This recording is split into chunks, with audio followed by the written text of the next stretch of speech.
pencarian searching yang langsung. Oke, lalu yang non-IT itu tentang literate, itu penggunaan yang diberikan. Oke, tadi saya lupa merekam biar temannya yang tidak bergabung bisa paham juga. Sebelumnya tadi saya sampaikan di sini penelitian di bidang ilmu komputer itu tujuannya bagaimana penelitian kita biar tidak melenceng jauh dari ilmu kita ya. Ada memang irisan antara banyak ya tentang teknik informatika, ada tentang software engineering, ada sistem informasi, ada manajemen informatika, banyak irisannya. Tapi kita fokuskan di sini nanti kita tentang teknik informatika yang kita bahas. Lalu di sini contoh tema yang bisa kita teliti. Temanya bisa untuk pemrosesan teks, bisa tentang sistem informasi, tentang temu kembali informasi, tentang grafika juga bisa, tentang pengolahan citra, dan teknik perangkat lunak. Secara lebih detailnya nanti saya jelaskan setelah slide ini selesai, ada bentuk tabelnya khusus untuk teknik informatika. Jadi yang di sini dibahas untuk bidang ilmu komputer ya. Di sini termasuk untuk sistem informasi juga ada di sini. Manajemen informatika juga masih bisa membahas ini. Oke, selanjutnya ini contoh tentang tema penelitian yang sering digunakan di bidang TI untuk perancangan sistem informasi. Jadi TI itu bisa juga merancang sistem informasi ya. Tapi sistem apa yang dibahas tidak berbeda dengan TI, sistem informasinya sistem informasi, prodi sistem informasi. Kalau sistem informasi itu kan cukup dia membahas tentang sistemnya saja. Maksudnya dia bisa membahas tentang input datanya, lalu bagaimana prosesnya, bisa dia membahas tentang sistem pendukung putusan, bisa dia memproses datanya, terus bagaimana outputnya, itu yang dibahas. Tapi kalau di dalam T itu kita boleh tentang manajemen rekayasa perangkat lunaknya, tentang strateginya, lalu bagaimana spesifikasi perangkat lunaknya, lalu tentang struktur teknologi informasinya, infrastrukturnya, itu yang dibahas oleh anak TI.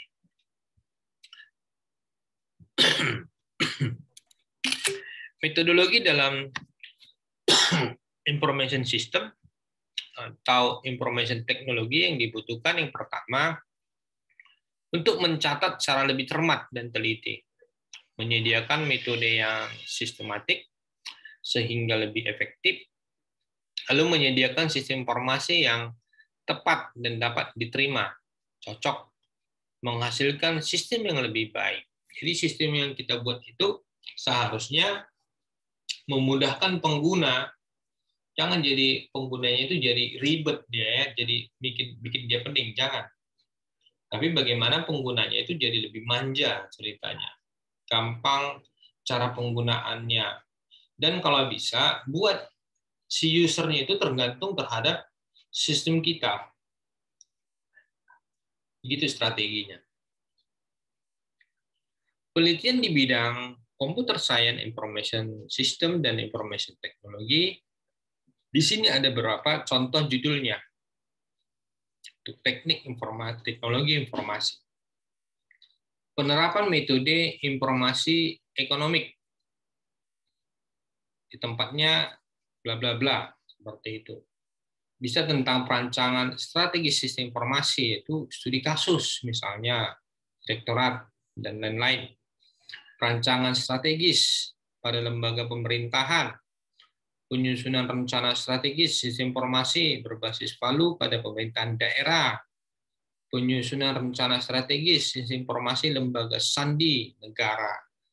Ini yang lebih paten. Ini jangan, biasanya kan terlalu biasa anak SI itu, anak T itu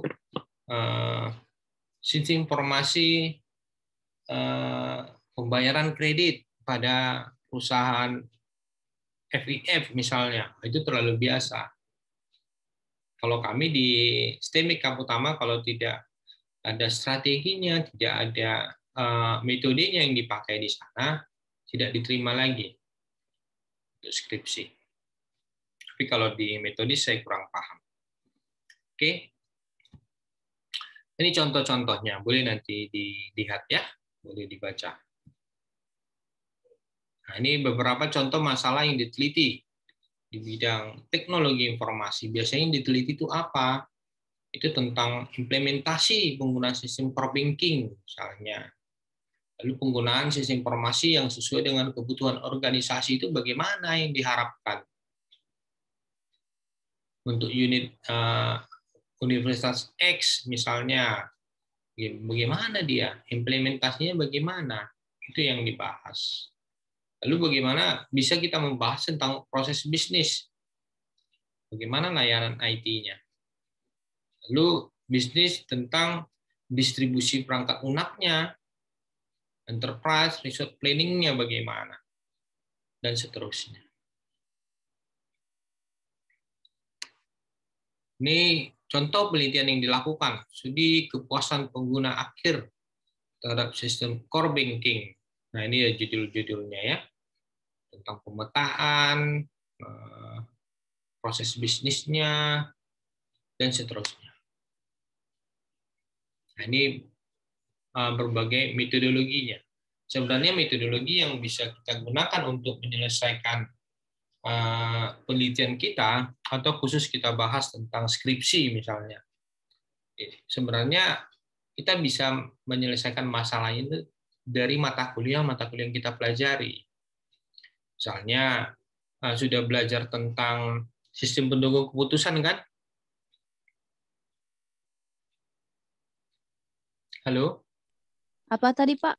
Sudah belajar tentang sistem pendukung keputusan? Di mata kuliah ini ya, Pak? Enggak, di mata kuliah lain sudah belajar sistem pendukung keputusan kan? Atau sistem pakar? Atau Belum, Pak. belum? Baru pertama dengar ini dari Bapak. Waduh, tapi dia semester 6. Iya, Pak, belum. Artificial Intelligence. AI ya, Pak? Nah, sudah kan? Oh, AI ya, semester lalu sudah, Pak. Nah, nanya. Nggak mungkin belum belajar. Oke, saya lanjut dulu ya. Tapi nanti secara detail saya kasih tabelnya.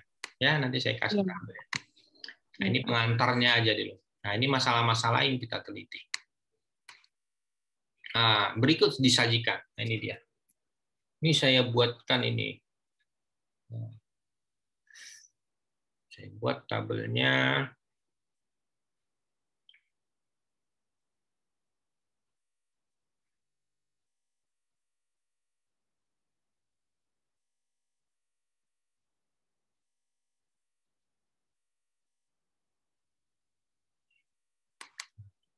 Bagaimana kita bagusnya biar tidak melenceng ya penelitian kita, itu yang kita bahas tadi. Ini khusus untuk TE. Oke, yang pertama tadi sebelumnya sebenarnya sudah dibahas tentang pengolahan citra ya. Ada tadi pengolahan citra. Terus ini temanya. Terus keterangannya ini apa sih yang kita lakukan di sana? Yaitu kita bisa membahas tentang citra digital yang diaplikasikan dalam berbagai bidang kehidupan. Citranya itu bagaimana? Misalnya tentang barcode. Barcode kalau sekarang kan kalau pembayaran itu sudah pakai barcode ya. Iya, Pak. Nah, semua pakai barcode. Bagaimana mengkodekannya? Terus bagaimana penggunaan itu di swalayan, supermarket, dan lain-lain. Oke, bagaimana huruf atau angka suatu formulir secara otomatis. Nah, itu gampang lah ya kan. Baru kita di sana kan bisa memanfaatkan tentang citra,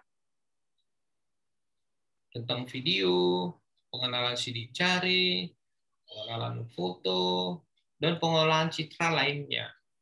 Karena kan kalau sistem absensi kan kita bisa membahas menggunakan sidik jari ya. Dengan baru pengenalan wajah, kita bisa bahas pengolahan citra. Lalu apa lagi? Pengenalan tanda tangan, ya. Di situ selain pengolahan citra, sebenarnya ini berhubungan dengan artifisial juga, neural network. Itu nanti dipelajari. Oke, berikutnya temanya tentang keamanan sistem. Nah, ini berbeda dengan anak SI tadi ya. SI ya cukup menyebutkan sistemnya. Tapi anak TI itu lebih mendalam. Makanya anak TI kan lebih keren biasanya. Ya kan? Jadi Nggak ada itu. ya biasanya anak TI lebih keren. Saya anak TI loh. Nih, Lebih sulit, Pak. iyalah kan pelajarannya lebih dalam. Makanya saya bilang lebih keren. Oke, keamanan sistem kita bahas di sana, perancangan aplikasinya bagaimana. Terus bagaimana tentang keamanan di jaringannya, tentang jaringan lokalnya, internetnya, bagaimana kita proteksi Wi-Fi-nya, bagaimana proteksi misalnya hubungannya menggunakan Bluetooth, dibahas di sana. Ya, bagaimana transfer datanya, bagaimana encrypt filenya, terus bagaimana nanti decrypt-nya. Sudah belajar keamanan kan? Kriptografi? Sudah, Pak. Nah, cocok itu. Oke, berikutnya temanya tentang basis data. Tentang basis data ini ya kita merancang aplikasi, bagaimana memanajemen basis datanya, bagaimana memodelkan basis datanya. Dan basis data itu ternyata dikawinkan lagi dengan keamanannya tadi, encrypt basis datanya. Ini sangat luas ya, sangat luas. Lalu desain sistem enterprise dan pengembangan. Nah, ini tadi enterprise di desain sudah ada. Bagaimana tentang e-government, e-learning, e-lelang, e-smart health, banyak. Oke. Lalu tema yang kelima tentang sistem basis pengetahuan. Ini tentang knowledge, meningkatkan kekuatan daya saing suatu perusahaan. Lalu bagaimana sistem pengetahuan itu mentransformasikan integrasi. Sistemnya pengetahuan maju dalam industri. Sistem tidak hanya sistem informasi ya, tapi strateginya. Misalnya kita membuat suatu sistem pendukung keputusan, pemilihan rekrutmen pegawai misalnya. Kan kita bisa buat sistem pendukung keputusannya. Dengan catatannya itu hanya pendukung ya, bukan pemberi keputusan yang pasti.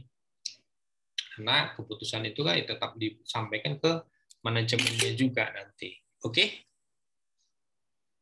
Lalu data mining. Nah, data mining ini sebenarnya beririsan dengan pekerjaan anak SI. Tapi berbeda dengan data mining di TI. Kenapa? Dia harus menyampaikan bagaimana aplikasinya itu lebih efektif, lebih efisien. Akurasinya diukur di sana. Kalau SI kan cukup menerapkan saja, misalnya clustering, udah cukup di clusternya data-datanya itu. Paling dia nanti menyampaikan hasil saran lah, saran dia memberikan saran. Tapi kalau anak TI itu diukur lagi akurasinya itu betul nggak di clusteringnya, bagaimana kedekatan kedekatan antar cluster ini itu yang dibahas. Terus data mining di TI itu dia bisa membahas tentang sistem cerdasnya. Makanya dibilang TI itu lebih keren. Oke. Saya lanjut di tema yang ketujuh tentang sistem pakar. Sistem pakar ini tentang aplikasi kecerdasan buatan untuk digunakan dalam membantu proses mengambil keputusan. Jadi contohnya ini kan untuk menggantikan kepakaran seseorang, menggantikan kepakaran seorang pakar, kita masukkan ke dalam sistem. Tujuannya apa? Seandainya nanti pakar itu tidak ada, kita bisa mengandalkan sistem ini. Kenapa? Karena kepakaran si pakarnya itu sudah kita masukkan ke dalam sistem. Misalnya, ada seorang dokter, dia ahli paru misalnya. Dokter ini kan bisa menyampaikan gejala-gejala penyakit. Kalau penyakit paru itu misalnya batuk-batuk selama 3 hari misalnya, baru batuknya mengeluarkan dahak, berapa banyak dahaknya, mengeluarkan darah, dan seterusnya. Terus pengetahuannya itu kita masukkan ke dalam sistem kita.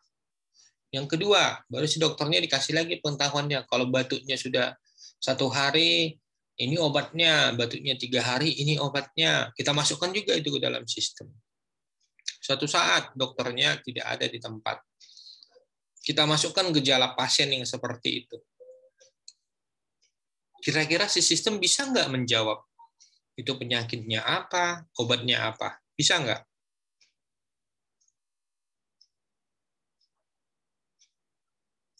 Halo? Halo Pak, bisa Bisa Pak? nggak? Bisa kan? Bisa Pak. Nah, itulah sistem pakar. Oke, tema berikutnya tentang grafik dan animasi. Nah, grafik dan animasi ini keren ini. Kita bisa mengembangkan berbagai model komputer grafik animasi. Jadi, misalnya kita membuat suatu karakter hero misalnya di game. Baru kita buatkan gamenya. Kita buatkan dia algoritmanya, cara menyelesaikan kasusnya. Bisa seperti itu. Ada dulu pernah anak bimbingan saya, dia membuat game namanya game Lutung Kasarong. Dia bisa buat karakternya. Terus kalau kita kan cerita Indonesia itu masih jarang ya buat game kan? Iya Pak. Masih jarang. Dibuatkan gamenya, kita ikut story-nya itu aja, tapi dia pergi ke lokasi ini, mengalahkan penjahat ini, pergi ke sana, seperti ini ya, gitu aja dia. Tapi itu suatu pekerjaan yang hebat bagi saya. Oke, itu tentang grafika dan animasi. Tema yang ke-9, metodologi rekayasa perangkat lunak. Ini kita bisa membahas tentang bagaimana memperbaiki perangkat lunak itu. Metodologinya bagaimana. Baru kita bisa membahas risikonya, bagaimana menjamin perangkat lunak itu bisa digunakan. Terus bagaimana interaksi manusia dengan komputernya, desain perangkatnya bagaimana, dan seterusnya. Dan sebenarnya metode ini, rekayasa perangkat lunak ini, di semua tema itu pasti kita bahas ini sebenarnya. Pasti kita bahas. Oke, di 10 kita membahas tema tentang sistem terintegrasi. Bagaimana hubungan media jaringan komputer, baik dia fix maupun wireless. Bagaimana sistem cerdas, tentang smart card, tentang apalagi sistem aplikasi seluler, atau dia tentang embedded system, sistem yang tertanam, dan lain-lain. Tapi sekarang sudah banyak orang membicarakan tentang cloud ya, tentang cloud. Bagaimana data kita itu di cloud. Terus bagaimana kita memiliki server di cloud. Itu sudah dibahas sekarang. Tema yang ke-11, kita bisa membahas tentang monitoring dan kendali jarak jauh. Ini tentang remote ini ceritanya. Sistem kendali bisa menggunakan wireless, Bluetooth ya. Dan sekarang mungkin ya masih jarang didengar, walaupun kita anak TI namanya Li-Fi namanya. Li-Fi. Nanti kalau diperhatikan di YouTube saya ada juga dibahas tentang Li-Fi. Li-Fi itu seperti lampu dia, lampu tapi lampu LED ya, LED. LED misalnya kita letakkan di kita taruh di ruangan, jadi datanya transfer melalui itu. Tidak WiFi lagi. Kalau WiFi itu kan kecepatannya hanya 600 MB per second. Coba bayangkan, Li-Fi itu bisa mentransfer data 1 giga. byte per second. 1 giga. Bisa nggak kamu bayangkan 1 giga?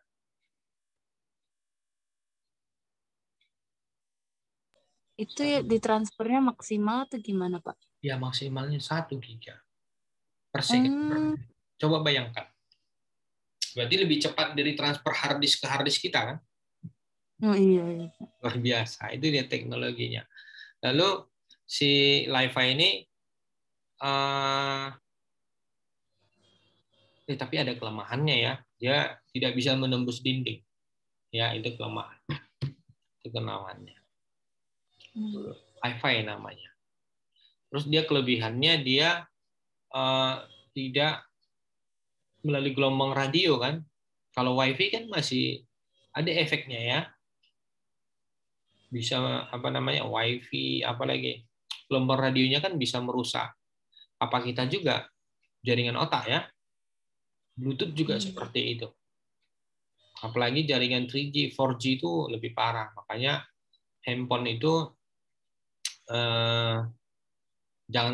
jangan terlalu sering dekat handphone ya kan. Terlalu sering dikantongi juga bahaya juga.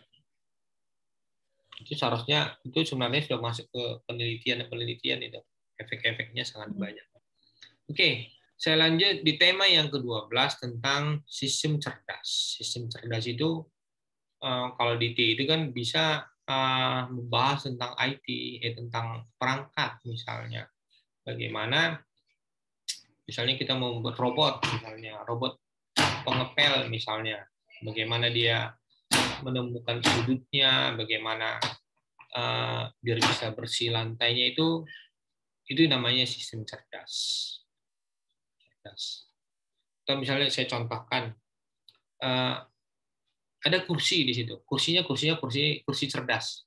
Ya, pada saat saya datang, dia tahu saya capek, saya mau duduk, kursinya datang sendiri, lalu saya duduk. Terus, tapi kalau dia dilihatnya wajah saya tidak butuh duduk, dia nggak datang kursinya, nggak mendekati saya. Cerdas nggak itu? Berarti harus ada pendeteksian dari raut wajah gitu, Pak. Iya, pokoknya cerdas. Jadi cerdas itu kan sebelum dibilang dia udah tahu gitu loh. Dia bisa memprediksi. Ya, makanya di sini dibahas cerdas itu tentang penalaran, menalarkan dia. Jadi kasih ilmu dulu apanya itu, robotnya itu. Nah, dia punya penalaran, punya otak dia. Dia bisa berpikir sendiri. Yang bisa kita terapkan di sana bisa algoritma genetika, algoritma semut dan lain-lain. Makanya saya bilang anak T itu lebih keren daripada SI. Benar nggak? Enggak, Pak. Oke, ini saya tutup share-nya. Saya harap bisa diterima untuk pertemuan kali ini. Pertemuan 9 dan 10 jadinya ya. Oke, ada yang mau ditanyakan? Enggak ada, Pak. Ini nanti kan, Pak, kalau misalnya menyusun itu metodologi penelitian itu masuknya di bab 3 kan, Pak? Ya. Itu cara bekerja. Ya, kamu jelaskan cara kerjanya di bab 3. Tapi beda bab 3 proposal dengan bentuk yang sudah jadi ya, skripsinya. Paham nggak maksud saya? Enggak, Pak. Enggak. Kalau bab 3 bentuk proposal itu, bab 3 itu kan kamu hanya menyampaikan gambaran yang akan kamu selesaikan dan gambaran hasilnya. Itu proposal. Nah, berbeda dengan apa namanya? Ilmiah kita atau skripsi kita. Gitu ya, penulisan karya ilmiah itu berbeda-beda. Tapi penulisan karya ilmiah sebenarnya itu di akhir kita bahas di pertemuan 14 dan 15. Ya. Pertemuan 14 dan 15. Belum tentu sama cara penulisan karya ilmiah setiap perguruan tinggi. Yang pertama. Yang kedua, bagaimana kalau karya ilmiah kita publikasikan berbentuk jurnal? Itu tergantung lagi si publishernya, berbeda-beda. Tapi intinya metodenya itu sama di mana-mana. Bagaimana kita menyelesaikan masalahnya. Urutannya sama. Ya. Urutannya sama. Kerangkanya itu nanti kita bahas pertemuan 14 dan 15. Oke? Oke, Pak. Saya kira cukup sampai sini ya. Ya, Pak. Kita ketemu hari Pak. Rabu. Iya. Baru satu lagi Rabu itu kan bisa langsung 2 kali sebenarnya kan, karena cuma sekali kan. Iya, Pak. Ya, Jadi Pak. Rabu kita 2 kali ya. Ya, Pak. Baik, Pak. Ini Iya, Pak. Bisa. buka dulu kameranya biar nampak cantiknya. Nah, si Febrianti ini rusak kameranya ya. Lagi berantakan sekali, Pak. Apa? Lagi berantakan kali.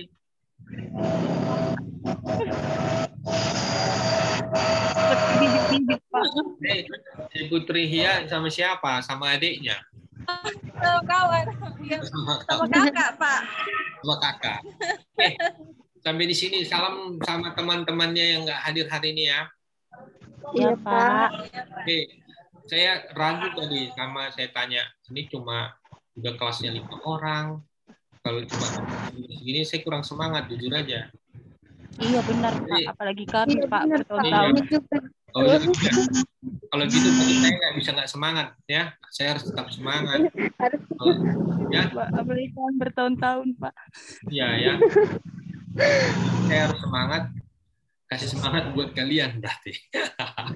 Oke. Jumpa di Rabu lagi ya. Iya, Pak. Oke, nanti langsung saya share di grup. Selamat malam. Malam, Halo. Pak. Terima kasih, Pak. Pak.